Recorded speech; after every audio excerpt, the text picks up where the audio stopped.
Hola, ¿qué tal? Muy buenas noches, bienvenidos a Confesiones. Mi invitada de hoy heredó el amor por el periodismo y por la libertad de su padre y el amor por la naturaleza y los animales de su madre. Lleva más de 20 años dándonos chivas, noticias y exclusivas. Hoy, ella es mi chiva, mi noticia y mi exclusiva. Darcy Quinn en Confesiones.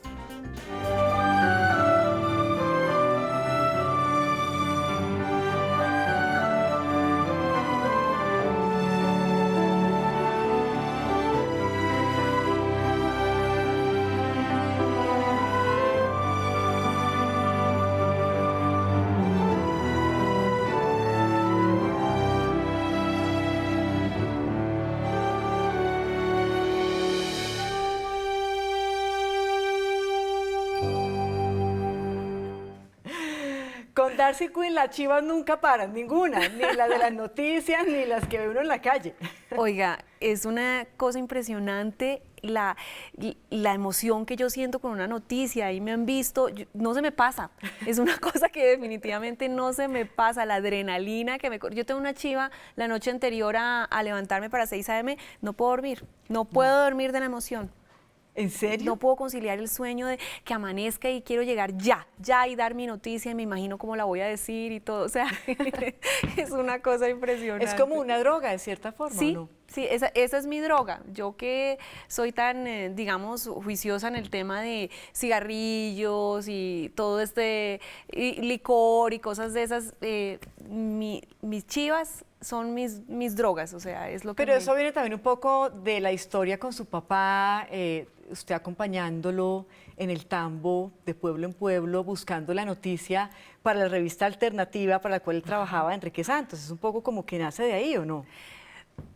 Yo creo que yo soy más consciente de lo que hacía mi papá en la medida en que voy creciendo, que él empieza a trabajar para la revista Time y tuvo grandes exclusivas, tuvo la entrevista con los Rodríguez Orejuela, siempre estaba reportando sobre todo lo que estaba pasando aquí con la guerra del narcotráfico. Ellos destaparon los nexos de un general que se llamaba General Medina Sánchez, que era el director de la policía, y me emocionaba y yo decía, yo quiero ser eso, yo quiero hacer lo que hace mi papá. Además, sí, lo veía como llamaba y lo llamaban y la revista y en fin, y la emoción de recibir la revista con el artículo y su firma, era una emoción que sí, que yo creo que fue absolutamente definitivo a la hora de escoger mi carrera y lo que iba a hacer. Y fue cultivándolo desde que era chiquita, porque incluso hay una anécdota donde esta mujer iba de sofá en sofá y de cama en cama buscando la noticia de una de esas camas que la de su papá y su mamá se rompió.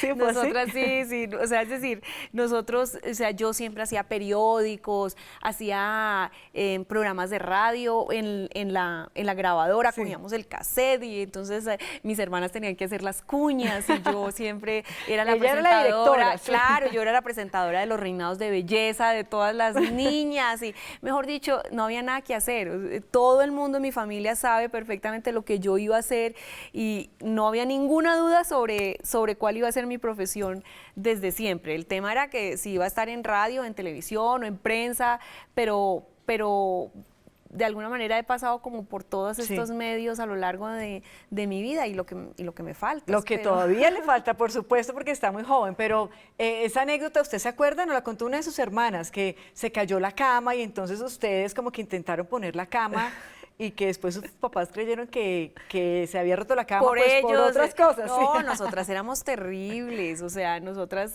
además 4 niñas conspirando, poniéndonos de acuerdo, vamos a decir esto, ninguna vio nada, no sé qué, encontramos los regalos de Navidad, íbamos todas allá, pero ninguna vio absolutamente nada, todas tienen que emocionarse con los regalos, en fin, o sea, hacíamos y conspirábamos todo el tiempo contra nuestros propios papás. Sí, yo creo que esa pobre cama de mis papás se cayó varias veces porque entre otras saltábamos y brincábamos y ¡pum! Se caía y nosotras la poníamos así. Cuando llegaba mi papá y se sentaba, se caía y ¡ay! Sí, fue por el uso del matrimonio Queen. Sí, sí, sí, sí, sí. Hablemos un poquito de esas moras, de ese cultivo, de ese vivir de la naturaleza que usted tuvo la posibilidad de experimentar en el Tambo, incluso de ese caballo, de ese gigante que le regaló su papá cuando tenía 4 añitos. Bueno, es que hay que entender, hay que partir que mi papá era un hombre de la generación de los 70, era un hombre hippie y era un hombre, además yo siento que se vivía lo que estamos viviendo ahora, un poco ese, la tierra, lo natural, lo orgánico, pues eso fue pero exactamente eran avanzados para la época. Pero era esa generación del Woodstock y todo, entonces mi papá decidió que se iba a ir a vivir en una finca, a vivir de la naturaleza y de lo que nos diera la tierra. Y yo tenía 2 años, yo había nacido en Washington, bueno, mi mamá y todos agarramos para el Tambo Cauca, porque además un amigo de él, astrólogo, decía que la gran energía estaba al sur de Colombia, porque allá estaba San Agustín y que había que ir allá. No pudieron escoger un lugar más lejos y además más, digamos, no sé cómo, no violento, porque en esa época no era así, pero miren que el Cauca es de los departamentos que no se ha podido, digamos, pacificar y donde se siguen presentando todavía incursiones de la guerrilla. Pero bueno, entonces nos vamos a una finca, la finca más divina del mundo, existe, yo fui hace 2, 3 años a verla y me revolvió todas las emociones de mi vida y se llama Villa Victoria. Y bueno, nada, a sembrar moras, a sembrar piña, entonces mi vida era lo que estuvieran cultivando, entonces si había moras, entonces mermelada de mora, dulce de mora, jugo de mora, todo el día mora, pero tienen que entender que además era algo sin electricidad, sin agua, ellos hicieron el ariete, hicieron su propio acueducto, la electricidad eran lámparas, Coleman, alguna vez nos llevaron un televisor de pilas, entonces uno podía ver por ahí media hora de televisión al día, o sea, era una cosa, sí, era una cosa absolutamente básica y se sembraba. ¿Y había juguetes? ¿Ustedes tenían juguetes? Pues nosotros éramos como, a todo el mundo le daba como mucho pesar nosotros viviendo en esa finca, entonces todos mis tíos de Estados Unidos, porque es que mi familia, es que mis vacaciones eran en Estados Unidos, pues yo volvía a mi finca. Claro. Yo iba a San Diego, a California, pero volvía a la finca a vivir esa vida tan básica, y mis juguetes eran el conejo, el ternero, mi caballo, y los juguetes también eran los que yo hacía, pues me mandaban, de vez en cuando me mandaban, pero a mí la verdad yo creo que finalmente, a mí me gustaba usar zapatos, a mí me gustaba hacer como todos los niños, y los niños allá jugaban con palitos y cogían con retazos y envolvían, les hacían ropita a los palitos, palitos, entonces le hacían el vestido con un retazo, y a mí me encantaba hacer lo mismo, entonces yo como quería ser igual a todos los niños, entonces yo también jugaba con los palitos, con la tierra, que fue una cosa muy linda, muy, muy linda, creo que fue la mejor infancia. Yo le digo a todo el mundo, yo soy torpe, yo sí soy torpe, yo no tengo la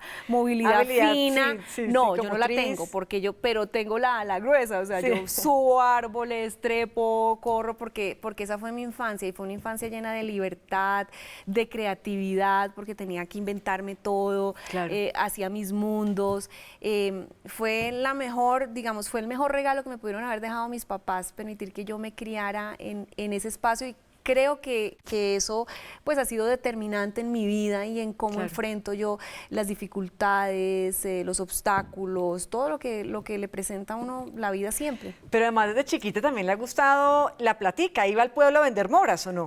Pero claro, iba y acompañaba a mi papá.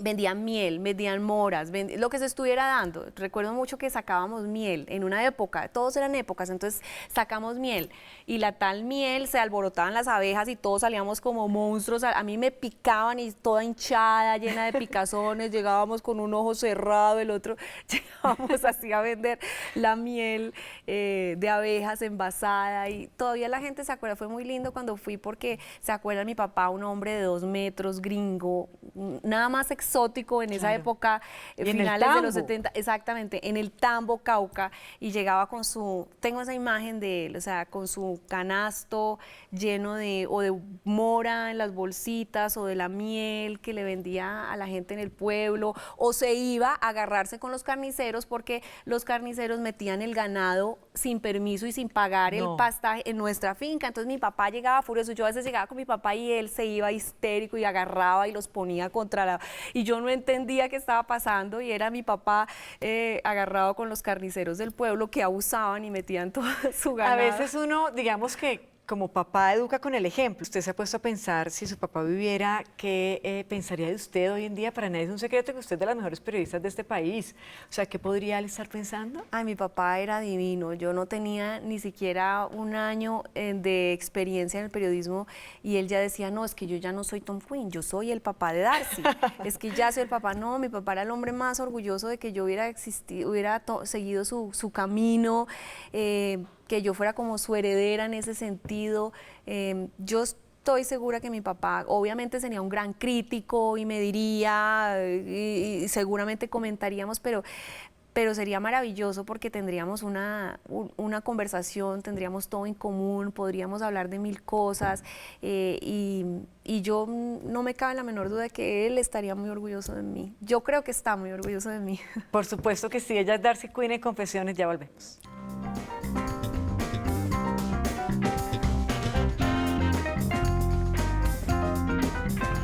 Estudié en un colegio de monjas, pero es que como mis papás eran hippies, ellos decidieron que no, que yo tenía que escoger y descubrir mi propia religión.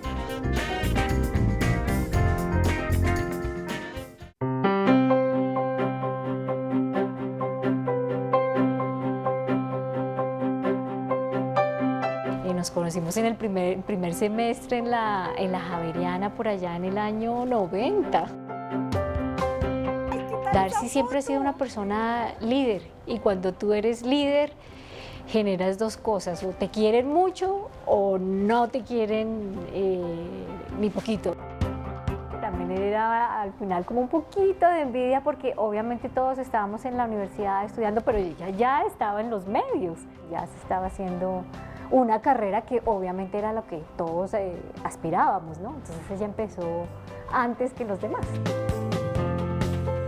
Empieza a trabajar y las ocupaciones del trabajo no te dan el tiempo, entonces ella se inscribía y no lograba sacar el tiempo para cumplir con los trabajos, con lo que tenía que hacer. Me tocaba trabajar como reportero cuando ella empezó a trabajar y por supuesto todo el mundo le tenía una rabia tremenda porque ella era la más bonita, la más centradora, la que más investigaba, la que más hacía y a la que le daban todo. Entonces todos vivíamos muertos de la rabia porque sabíamos que a nosotros no nos iban a dar las noticias que a ella le daban, pues por su naturaleza, porque es metelona, porque no se deja, porque llama todo el día, porque molesta y además porque tiene como ese charm para que la gente le ponga cuidado. Bueno, yo creo que a Darcy le chocaba o le choca, espero que todavía le siga chocando, lo mismo que le choca a un buen reportero y es no estar en la jugada y no tener la chiva. Nosotros nos criaron con una forma de trabajar que era llevar chivas, investigar y no esperar a que pasaran las cosas, sino más bien ir, buscarlas y después llevarlas. Pues lo que más la rabia le daba era no poder llegar con eso, ¿no? Ay, y le sigue dando rabia, a mí me consta. Sí. Yo, claro, gracias por chiviarnos, pero uy. ¿Eso es lo que más le saca la piedra? No, son muchas cosas, pues de la profesión sí. Uy, no, estar chiviada es lo peor que me puede pasar en la vida. Pero además a veces ni siquiera, no es ni mi responsabilidad, pero me da un mal genio, además me da mal genio que me faltoneen, como dicen las fuentes, y les hago reclamo y pataleta y de todo. Eso, digamos, me molesta muchísimo de mi trabajo, pero obviamente de la vida hay muchas cosas que me molestan, ¿no? Digamos, especialmente todo lo que tiene que ver con el maltrato de los animales, en general con el maltrato, con la injusticia. Yo me la paso comprando las peleas ajenas, metiéndome en lo que no me importa, discutiendo la falta de civismo de la gente, que boten basura, en fin, hay muchas cosas que yo critico y yo no puedo dejar pasar, no puedo. A mí me consta que ella es muy diáfana y ella a veces incluso habla sin editar, ella va hablando y va diciendo las cosas como son, pero ¿usted es consciente que despierta envidias y odios en la gente? Ay, yo no... Como decía, yo no lo digo, lo decía César, lo decía Monique. Yo no sé por qué. Creo que sí. Creo que ahora me he vuelto consciente de eso, pero de verdad que no sé por qué, porque de verdad o sea, Micho, qué envidia, yo me levanto a las 4 de la mañana todos los días, llego camello, en toda mi vida he trabajado durísimo, nada me lo han servido como dicen, en un plato, en bandeja de plata, nada me lo han regalado, todo me ha tocado ganármelo. Yo siento que me ha tocado sortear cosas muy duras en la vida, en todos los aspectos. Yo no sé qué envidia uno puede generar con eso, pero ni siquiera lo pienso, o sea, no pienso, no me afecta, no me doy cuenta, y creo que eso es lo mejor, porque yo sí, obviamente, soy de las que piensa que la envidia y el odio son sentimientos que solo le hacen daño a la persona que los siente. Claro. Entonces yo, pues, que como soy un ser humano y también a veces siento envidia de otros, digo, ay, entonces decido ¿Qué envidia, por ejemplo? Ay, envidio el tiempo libre, envidio el tiempo, envidio la gente que es como tan dueña de su tiempo y que puede hacer cosas que a veces yo no puedo hacer, y puede planear viajes en la mitad de la semana, o puede cambiar rutinas, o puede dormir tarde.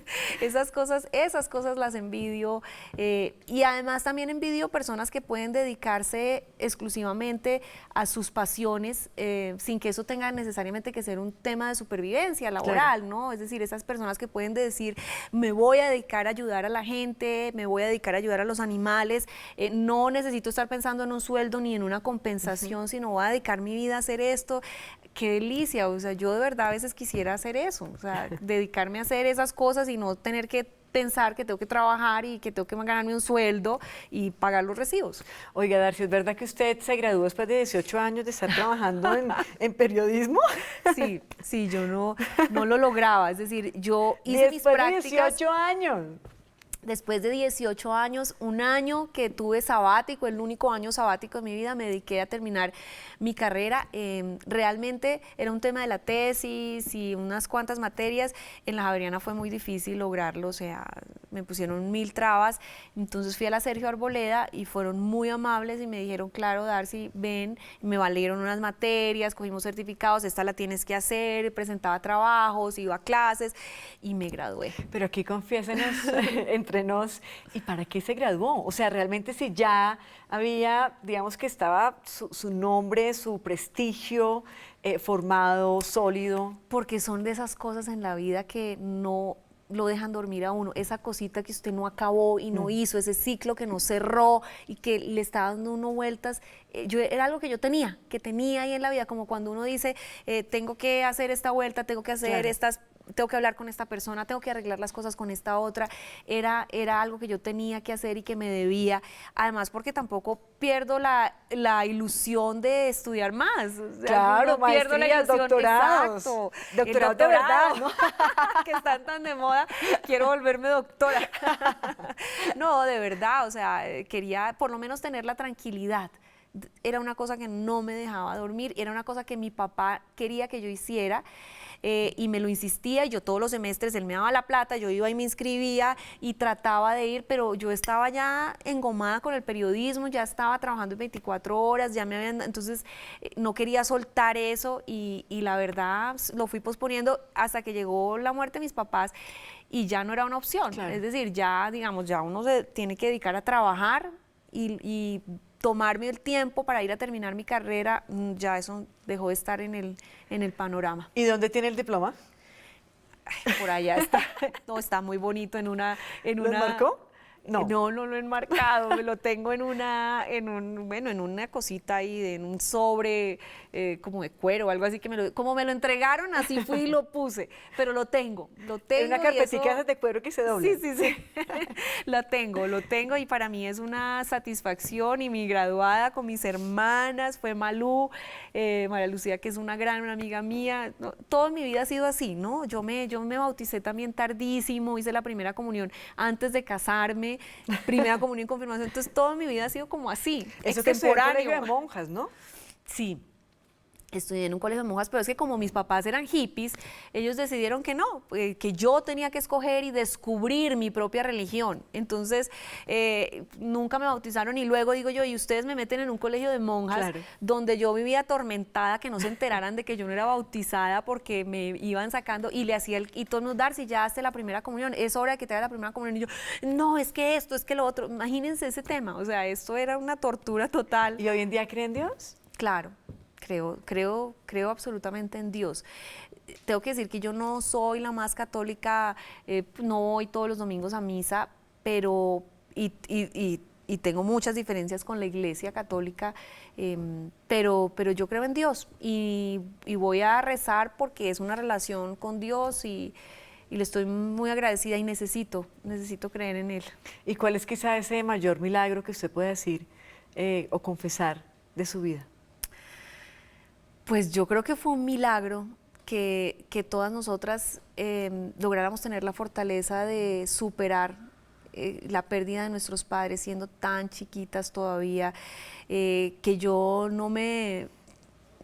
no perdiéramos nuestro rumbo, que nos mantuviéramos unidas, que nos ayudáramos, que saliéramos adelante, que trabajáramos, que no nos dejáramos como llevar por la pena, por estar tan desorientadas, que yo hubiera podido mantener a mi familia y a mis hermanas unidas, salir adelante, que lograran terminar sus estudios, que se especializaran. Yo creo que eso es un milagro de la vida porque a veces cuando pasan cosas tan fuertes, pues uno puede perder Claro. el camino y el rumbo totalmente. Pero además usted que se echó encima la responsabilidad de 3 hermanas que se convirtieron básicamente en sus hijas y que siguen siendo sus hijas teniendo casi que la misma edad, porque se llevan muy poquito. Pero camino acá, ya estaba peleando con una de ellas. ¿Usted cogió mis zapatos beige?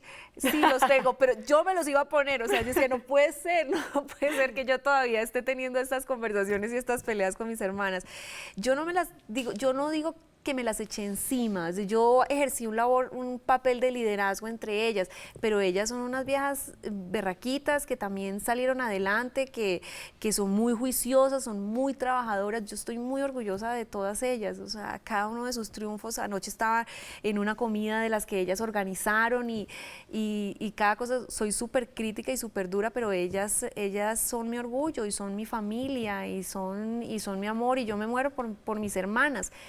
Es verdad que a veces nunca entendí por qué no tuve hijos, fue una cosa, simplemente no tuve hijos. No ha tenido, porque todavía puede. No, yo no creo. ¿No? Y no me atormenta, Patricia, no me atormenta no tener hijos.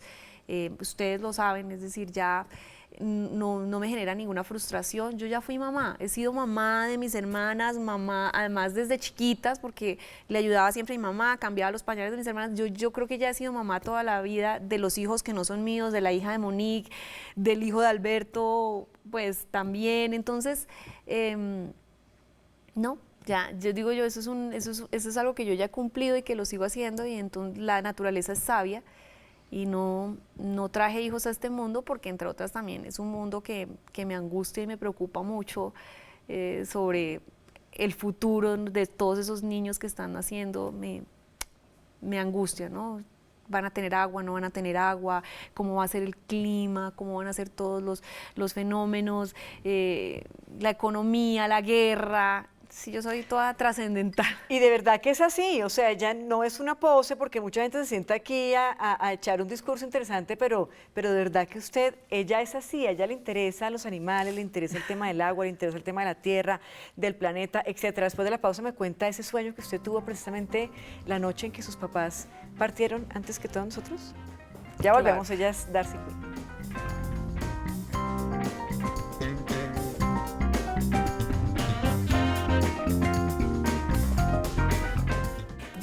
Yo fui muy mala con mis colegas, lo admito, pero es que chiviarlos, esa sensacioncita.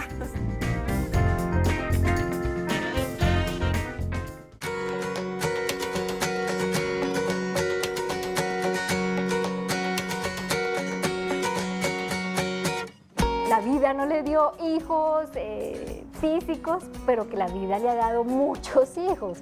Y ella a veces decía que le parecía una locura sus papás, que tuvieron 4 hijos, y ella los veía como decía a veces, no, pues eran unos irresponsables, eran unos locos, ¿cómo pueden tener 4 hijas? Y pues con cualquier cantidad de necesidades, de dificultades. Y antes ella, como cuando estaba así, como terminando su colegio y en la universidad, ella era incluso súper responsable con sus papás. También asumía un rol como de mamá de sus propios papás y le parecían unos irresponsables, pues por haber tenido 4 hijas. Y luego mueren sus papás y ella queda entre comillas, de mamá de sus hermanas. Muchos hijos en su vida, ha tenido muchas responsabilidades. Y después, bueno, pues Darcy y yo hemos sido muy buenas amigas, una segunda mamá para mi hija y una alcahueta, una consentidora. Y bueno, ella dice también una mamá súper... de esas mamás que venga yo se la malcrio, pero chao que yo no tengo la responsabilidad. Darcy nos hace crispetas y nos acostamos en la cama a ver películas. Yo quiero mucho a Darcy porque es la mejor amiga de mi mamá y me cae muy bien y la quiero mucho. Un besito. ¡Ay, divina! Bueno, por lo menos se ahorró los 9 meses de embarazo de muchos hijos. Ah, no, sí, las estrías, todo Los eso. 18 kilos, todo. Los dolores de parto, todo me lo ahorré, exacto. Y Porque sí es muy maternal. Usted es muy yo maternal. adoro los niños, o sea, yo adoro los niños, soy la más alcahueta, les organizo juegos, les hago el conejo de Pascua, el Santa Claus, el Halloween. Me encanta que ellos vivan en esos mundos mágicos, que tengan niñeces felices como la que yo tuve. Eso me parece. Mi papá hizo de nosotras, nos hizo una infancia mágica, creímos en todo. Recibimos las cartas de Santa Claus y fuimos muy felices. ¿Cómo hace uno? Porque ya, digamos que usted es madrastra, al pan pan y al vino vino. Ella es madrastra de un niño de 7 años. ¿Uno cómo hace para que lo quieran? Y de verdad, porque es que no solamente pasan los cuentos de hadas, sino que el tema de la madrastra en la sociedad está como mal visto, como que la madrastra es la envidiosa, es la que no quiere que la pareja tenga tiempo con sus hijos, y al contrario, usted está todo el tiempo como sembrando estos tiempos compartidos. ¿Qué vamos a hacer? ¿Qué película vamos a mirar? Hagamos las crispetas, los juegos. Yo aprendí una cosa, y es que a los niños no se les puede engañar. Los niños leen perfectamente a las personas. Los niños saben quién los quiere y quién no los quiere. Entonces, tratar de dárselas de queridísima y de divina, cuando uno no lo está sintiendo, ellos lo perciben inmediatamente. Y perciben cuando uno los quiere, cuando es de verdad amoroso, cuando las cosas te nacen, ellos lo sienten así totalmente, es natural, fluye natural y me sale de la manera más natural y me sale del corazón cada cosa que hago por los hijos que no son míos. Y tengo una excelente relación con Santiago, que es el hijo de Alberto, que tiene 7 años, tenemos una muy buena relación, nos llevamos muy bien, como todo, discutimos, tiene clarísimo que yo no soy su mamá, pero me quiere, me respeta, yo lo siento así y yo lo adoro. No, pero además creo que también el más beneficiado en todo esto es su propia pareja. Porque Pues, claro, es que le tocó muy fácil, es que no todas las mujeres, sin satanizarlas, señoras que nos están viendo, son así. Sí, pues yo creo que sí, pero yo soy en general así, es decir, soy muy honesta con mis sentimientos. La gente que no me genera buena energía y no me gusta, no me gusta. Y la gente que sí, pues la quiero y la cojo en mi corazón. Cada vez he aprendido a ser más...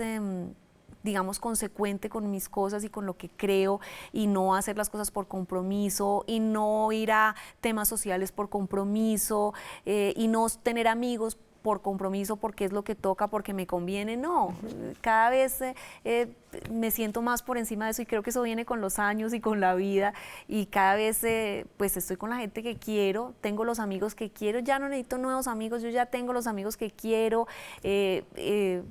hago lo que quiero y trato de no hacer cosas porque toca, porque qué vaina. ¿Y le tocó mucho hacer eso en la vida? Como Yo ir creo al cóctel que como no a quería todos, ir, como sí, ir a la sí. reunión que no quería ir, hablar con el político que no quería hablar. Sí, sí, mucho.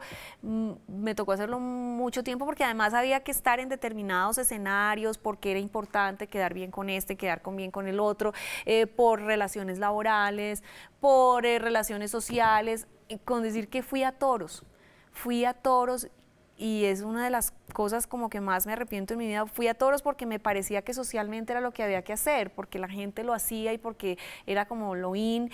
Y cerraba los ojos y no disfrutaba. Y algún día fui a una corrida donde ganó el toro, donde fue indultado, me acuerdo con César Rincón, y dije, no, o sea, ese día fui feliz y dije, no puedo volver a esto, no voy a volver a hacerlo. Y ahora cada vez hago más en lo que creo, en lo que quiero y no en lo que me toca o en lo que supuestamente me toca. Hablemos un poquito de esos cubrimientos periodísticos suyos que pues de 20 años son muchísimos, pero a usted le tocó la época de ser reportera cuando había tantas masacres en el país y quizá uno se sienta frente al televisor y uno ve la señora o la mujer linda contando y narrando un poco lo que ocurrió, lo que está pasando, pero en realidad en muy pocas ocasiones puede uno mirar y tal vez escarbar el alma de esa reportera y sentir lo que ustedes pueden estar experimentando cubriendo ese tipo de noticias. Miren, cuando me preguntan sobre el proceso de paz ahora, claro, yo también tengo tantas dudas como cualquier otro colombiano. También me cuesta trabajo pensar en perdonar. Me cuesta trabajo pensar en compartir y en que todos estos líderes guerrilleros estén en el Congreso, pero también sé que es absolutamente necesario. No le veo otra salida y es por eso, porque yo viajé en aviones con cadáveres acumulados ahí, con soldados acumulados que habían muerto. Yo en la época de Pastrana 2 o 3 veces por semana, porque viajaba con él, llegábamos a pueblos destruidos, los niños con las caras tristes, las mujeres llorando. A mí me tocó llegar a Machuca, que la había quemado el ELN, pues, o sea, tiraron un gasoducto que se fue por el río. Yo llegué cuando no había llegado nadie, yo vi la gente achicharrada, los animales achicharrados a lo largo del río, es decir, yo he visto mucha tristeza, he visto miseria, he visto gente y vidas que se fueron sin ningún sentido, ningún sentido. Me parece que aquí sí hay que acabar la guerra, aquí no hay más. Uno de los últimos episodios que me afectó mucho e incluso yo casi que no puedo dar la noticia y yo casi que lloraba y contaba al mismo tiempo y no se me olvida es de una señora, ya lo he contado varias veces, que bajaba por allá en los Farallones, en el Valle del Cauca, que bajaba con su bebé y pisó una mina, sola, en un lugar inhóspito. La mujer se desangró y el niño que ella llevaba en los brazos se murió de hipotermia. El bebé se murió de hipotermia. O sea, ese episodio, yo recuerdo, yo lo leí y iba llorando y además estaba sola presentando, entonces tenía que controlarme, pero fue una cosa, yo tuve en algún momento de mi vida que salirme, como que desintoxicarme, porque ya todo me estaba afectando, ya yo veía noticias o daba noticias y lloraba, ya me estaba poniendo muy, muy sensible a todos esos hechos. Entonces, yo la verdad sí creo que la paz tiene que hacerse, ese olor a muerte, ese olor a gente achicharrada, es una cosa que yo jamás voy a olvidar, es una cosa que jamás me va a dejar. Claro, porque además uno mira hacia atrás y uno dice, ustedes no eran reporteras, eran corresponsales de guerra. Totalmente. Nos tocaron escaramuzas. Yo recuerdo una vez en Santo Domingo, Arauca, además por lo que condenaron a las fuerzas militares por un tiroteo ahí. Recuerdo que yo llegué a las pocas horas y fuimos a ver el sitio y pasaron unas escaramuzas que yo no tenía claro si eran todavía la guerrilla o eran del ejército, en fin, y todos tirados en el piso y yo pensando, ¿yo qué hago aquí? Es decir, yo pensando, Dios mío, ¿yo qué hago acá tirada en esto? ¿Me pueden matar? ¿Vale la pena? ¿Vale la pena que yo esté aquí exponiendo mi vida?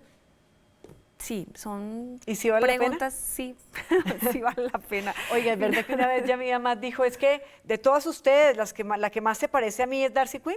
Sí, es totalmente cierto, porque yo era pataletuda, sí, o sea, sí, de un genio y furiosa y además es que tuvimos una época distinta, era la época en que salían los canales de televisión. Aquí hay generaciones que no saben que existían el canal 1 y el 9. Sí. Y entonces de repente vienen los canales nuevos que eran RCN y Caracol y era una competencia el que saliera primero y nos empujábamos y nos poníamos, así era literalmente empujándonos a ver quién sale primero. Y Yamide era un hombre absolutamente competitivo, un hombre de chivas, un hombre, entonces yo, o sea, yo antes de salir a un directo, yo creo que yo le pegué a más de un camarógrafo con Sí un nos contaron, con el microfonazo. micrófono le pegaban a los Sí, camarógrafos. sí, Por pero aquí, mire, uno estará haciendo caras. Acá hay víctimas ¿Sí? mías, sí. pero el tema conmigo es que como ya ¿Y por qué les se pegaba? me pasaba. ¿Pero por qué les pegaba? Pues porque no salía la señal o porque no editaba rápido, mándelo rápido, enchufe eso rápido, púrele. Es un tema de todo, es un tema de juventud, de angustia. De verdad que yo ya soy mucho más calmada. Es decir, yo ya sé que si me chivearon el mundo no se va a acabar, si no se fue el satélite, pues no. Pero yo en esa época, yo no sé, porque era muy jovencita, no me dio un infarto, no me dio un patatús, porque de verdad.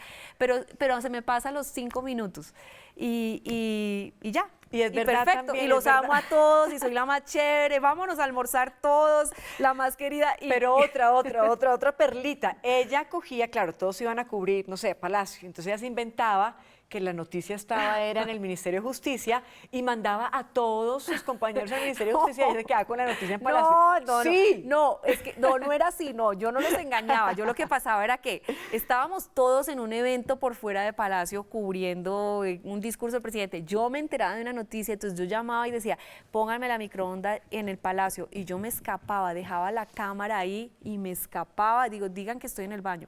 Y me escapaba y de repente yo salía en directo desde el Palacio y todos, Darcy, ¿dónde está Darcy? Yo fui lo peor, yo hice sufrir mucho a mis compañeros, a mis colegas.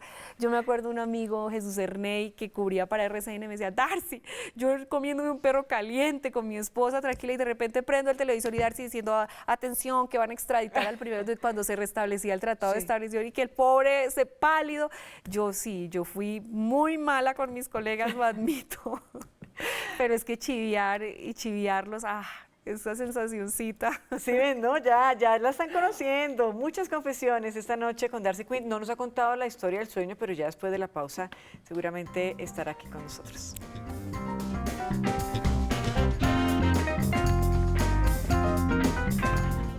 Digamos, para mí ellos se despidieron. Ellos vinieron y se despidieron de mí.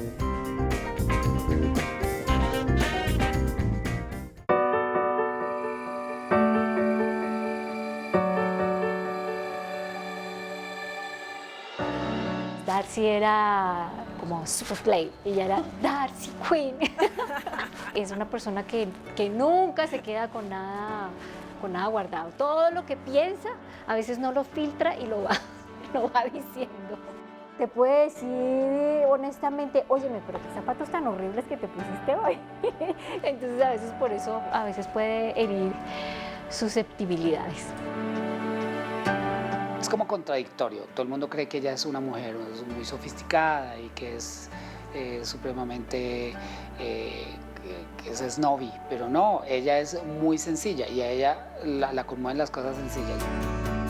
Una cosa que la conmueve a ella mucho son los animales. Nosotros estamos una vez en una finca y el dueño de la finca nos ofreció un jamón finísimo, un jamón ibérico, carísimo, y entonces el tipo empezó a pasarle a todo el mundo el jamón. Cuando llega donde Darcy coge un pedazo de jamón, lo mira y se lo da al perro y dice, esa era mi parte. Y todo el mundo, claro, todo el mundo queda como, bueno, le está dando el jamón. Pero entonces ella prefiere privarse de ella para que el perro tenga.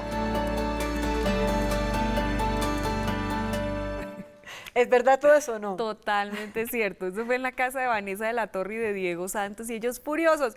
¿Qué es ese jamón? Lo traje de Johnson. Y dije, perdón, es que yo no como jamón, pero era mi parte y yo mi parte la va a disfrutar Blackie. Me consta. Una vez también con unos chorizos nos pasó algo similar. Todos comieron el chorizo y cogió un pedazo de chorizo que estaba Lo buenísimo. guardo. Y fue eso le dio un perrito callejero. Sí, señor. Sí, yo sí. Es el amor el amor de mi vida son los perros, pues los animales en general, pero tengo una conexión con los perros especial. Pero bueno, y retomando un poco lo que decía Monique de su parte glamurosa y de su buen gusto y demás, en toda esta travesía de ser corresponsal, guardaba el glamour y tenía también Ah, como no, eso sí, yo su, todo- su ropa bien puesta. Todo menos sencilla, como dicen. No, pero la verdad es que se burlaban mucho de mí porque yo, claro, en mis jeans y mi camisa, y nos íbamos para la selva, pero eso sí, el cinturón Gucci. Y se burlaban porque yo tenía mis boticas esas pero eran bonitas, no eran las botas típicas, sino tenían corazoncitos y florecitas, y se burlaban de mí, y la cartera, no, eso sí, con glamour en todas partes. Buena vida. Pues sí, la verdad es que yo pienso que es que la vida es un balance y la vida es una, y eso sí yo lo aprendí y lo heredé de mi papá. O sea, mi papá, digamos, cuando él se murió no nos dejó nada, un seguro de vida que cobramos, pero nosotros vivimos plenamente, comíamos rico, aprendimos a disfrutar la vida, aprendimos viajábamos mucho, él se gastaba la plata en eso, íbamos de viajes, él no era acumulando y pensando en el futuro. Yo creo que él dijo, bueno, el futuro se lo hacen ellas solitas, y tenía toda la razón, y mientras tanto pasábamos rico, nos encanta comer delicioso, me encanta un buen vino, me encanta viajar, y me parece que la vida tiene que tener todo eso, que la vida es una y hay que meterle todo, hay que disfrutarla, hay que trabajar menos, hay que trabajar menos, hay que pasar más tiempo con los amigos y con la familia. Todo eso que nosotros decimos allá todos los días hay que aplicarlo, no solamente hay que decirlo, hay que buscar ser feliz. Cuénteme cuéntenos ese sueño que tuvo usted justo la noche en que sus papás murieron. Yo con el tema de mis padres he tenido varias situaciones que son a veces difíciles de explicar, pero que nos sucedieron. Por ejemplo, esa noche yo me fui a acostar. ¿Eso fue en qué año? ¿El 94? 96. 96. El 20 de octubre del 96, bueno, era 19 todavía porque fue en la madrugada. Ellos se habían ido a una fiesta, varias cosas. Primero, nosotras todas en el sofá cama viendo una película que se llamaba Jóvenes Brujas. Me acuerdo que en esto uno de los hechizos que le hace una a la otra es hacerle creer que sus papás habían muerto en un accidente de avión, y ella se angustia toda, pero al final no es verdad. Y yo, uy, como terrible esto, y al final no era verdad, era un hechizo de una a otra, una película. Me fui a dormir, nos fuimos todas a dormir, y yo tuve un sueño. Yo me acosté, mis papás no habían llegado, me acosté y era una escalera larga de piedra, larga, y al final estaban mis papás. Mi papá estaba con su sombrero y vestido de negro y me hacía así. Mi mamá tenía un vestido, no se me olvida, como color curuba, que era el típico que se ponía cuando viajábamos a clima caliente. Y ambos me hacían así, y yo aquí al otro lado, y esa escalera como se va haciendo larga y se va haciendo larga. Bueno, yo me levanté angustiadísima, con un mal presentimiento, fui a buscarlos en el cuarto, no habían llegado, ya eran las 3 y pico de la mañana, 4 de la mañana. Yo dije, no, esto no es normal. Desperté a mi hermana, le dije, algo pasó, mis papás no han llegado, y era el sueño, ¿no? Era el sueño. Claro. Y bueno, salimos a buscarlos, las dos en pijama por todo Bogotá, y ya sobre las 6 de la mañana, después de dar tantas vueltas, yo recibo la llamada de que había ocurrido un accidente, y que mi papá estaba muerto y mi mamá estaba en la clínica. Y bueno, o sea, yo recuerdo cada minuto, cada segundo de eso que ocurrió. Y obviamente, pues, digamos, para mí ellos se despidieron, ellos vinieron y se despidieron de mí. Y seguramente, no sé, pues seguramente lo hicieron porque yo era la mayor, claro, y porque la gran responsabilidad iba a caer sobre mí.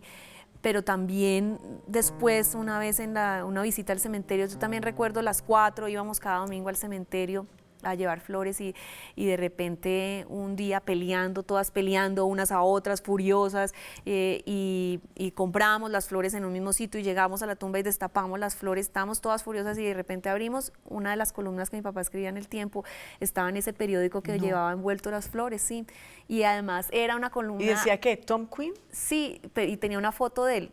y de repente, dependiendo de la columna que él tuviera, tenía una cara seria o una cara riéndose, si era una columna chistosa. Y esta era una columna chistosa y de él como riéndose, y nosotras todas nos quedamos así. Todas vimos eso y nos quedamos como quietas. O sea, evidentemente para nosotras era un mensaje de mi padre como: relájense, niñas, no peleen, ríanse, porque siempre él estaba interviniendo. O sea, 4 mujeres peleando por la ropa, por los zapatos, porque se me llevó, porque me quitó, porque me hizo, en fin. Si a veces los hombres se enloquecen con una, imagínense con 4 y él con siempre 5, estaba interviniendo: no peleen, no peleen. O sea, siempre estaba interviniendo, y nosotras sentimos que fue una intervención más de mi padre en eso, y así hay mil momentos en que nos hemos sentido. Hay quienes creen que usted tiene algo como un sexto, un séptimo sentido, incluso usted se la duele antes que todo el mundo, usted tiene como un poquito de bruja, ¿o no? Sí, yo creo, no lo he explorado lo suficiente, de golpe tengo poderes, pero sí, yo tengo que confiar mucho más en mis instintos, porque normalmente mis instintos resultan ciertos. Mis hermanas siempre me decían, a veces no, que tal amigo está, o el novio de alguna está en tal parte, y yo la miraba y le decía: ¿usted es tonta? Él le está poniéndole los cachos con su mejor amiga. Y mi hermana: no. Y yo: averígüelo. Y en efecto, y ellas me decían: no, usted es bruja. Yo, de verdad, y sucede, muchas de las cosas que yo... No sé si es olfato o es el sexto sentido, pero sí, me las huelo todas. Lo que pasa es que a veces hay cosas que uno como que no las quiere uno creer, ¿no? Entonces uno es un poquito asustador también, porque no quiero convencerme de que todo es así y de que todo lo que yo me imagino es verdad, porque imagínate. Pero de pronto también tiene que ver con esa sabiduría que adquirió desde chiquita, con su contacto con el campo, con la naturaleza. Hace poco, como nos contaba, estuvo en el Cauca, incluso le rindieron un homenaje muy lindo, muy bonito. ¿Usted ha pensado volver al campo? Yo creo que mi vida va a terminar en el campo, y nada me haría más feliz que vivir en una finca y tener una huerta, otra vez como la tuve en esa época, una huerta orgánica, porque en esa época nosotros íbamos y sacábamos los rábanos y las lechugas y las zanahorias de la tierra y las lavábamos con la tierra. Nada me haría más feliz, llena de animales, de perros, caballos, gallinas, eso ninguno me lo va a comer. Nada me haría más feliz en la vida. O sea, si Dios es generoso conmigo y piensa que yo he sido una buena persona, me va a permitir que yo termine mi vida de esa manera, con un horno, echando humo y yo haciendo pan. O sea, maravilloso. Y los tacones para el carajo, y en botas de campo, de caucho, en jeans. Eso sí, con corazoncitos. No, eso sí, las botas lindas. Ante todo, Darcy, gracias por haber estado con nosotros. Yo les dije a ustedes, ella tiene las chivas y yo tengo las historias. Ella está llena de historias, de verdad. Se me fue muy rápido el tiempo, ¿no? Me voló. Muchas gracias. Es maravilloso entrevistarla, y sobre todo entrevistarla de esa manera tan natural, como usted cuenta su vida. Gracias a ustedes. A ustedes mil gracias por haber estado con nosotros. Nos encontramos en otra oportunidad. Sigan con toda la programación. Aquí Esto es Confesiones.